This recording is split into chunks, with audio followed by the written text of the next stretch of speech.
Old English of the 9th century. It snowed from the north, rime bound the fields, hail fell on earth, the coldest of seeds. Norðan snjóði, hrimhrusan bond, hail feolone orthan, corna caldast. Now, going back to what I said about Homer, when the poet wrote that, he was merely recording things that had happened. This was, of course, very strange in the 9th century, when people thought in terms of mythology, of allegorical images, and so on. He was merely telling very commonplace things. But nowadays, when we read, it snowed from the north, rime bound the fields, hail fell on earth, the coldest of seeds, there is an added poetry. There is the poetry of a nameless Saxon having written those verses by the shores of the North Sea in Northumberland, I think, and of those verses coming to us so straightforward, so plain, and so pathetic throughout the centuries. So that we have both cases. There is the case, I need hardly dwell upon it, when time debases a poem, when the words lose their beauty. But there is also the case when time enriches and does not debase a poem. I have talked at the beginning about definitions. And to end up, I would like to say that we make a very common mistake when we think that we are ignorant of something because we are unable to define it.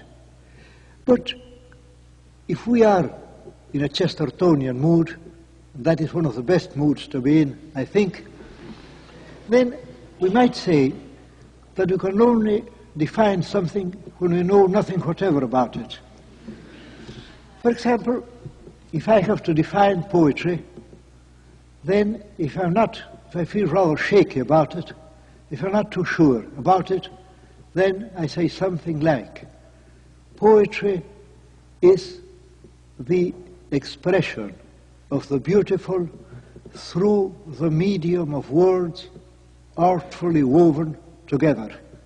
And that definition may be good enough for a dictionary or for a textbook, but we all feel that it's rather feeble.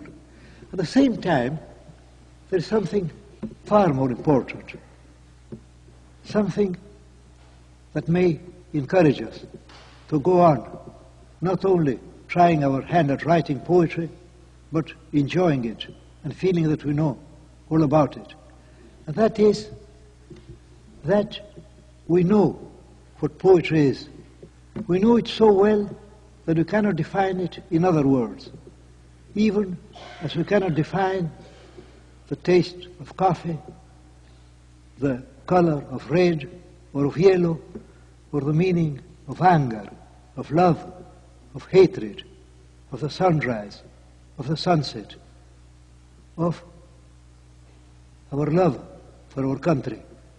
Those things are so deep in us that they can only be expressed by those common symbols that we share.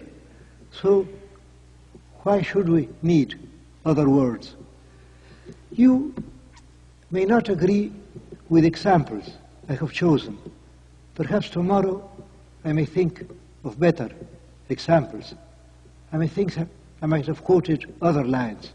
But as you can pick and choose your own examples, it is not needful that you care greatly about Homer or about the Anglo-Saxon poets or about Rossetti, because everyone knows where to find poetry.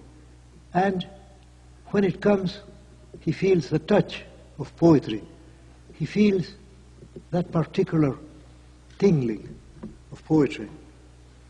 And to end with, I have a quotation from St. Augustine. And this comes in very fitly, I think. St. Augustine said, "What is time? If people do not ask me what time is, I know. If they ask me what it is, then I do not know." And I feel in the same way about poetry, when it's hardly trouble about definitions. This time I have been rather at sea because I am no good at all at abstract thinking.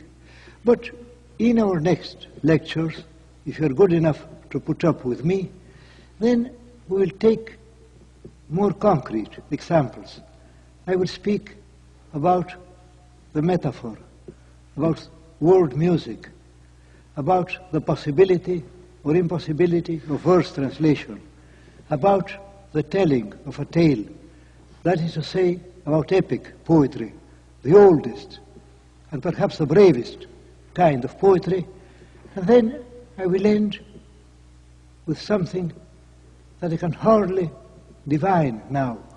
I will end with a lecture called A Poet's Creed, wherein I will try to justify my own life and the confidence some of you may have on me, despite this rather awkward and fumbling first lecture of mine.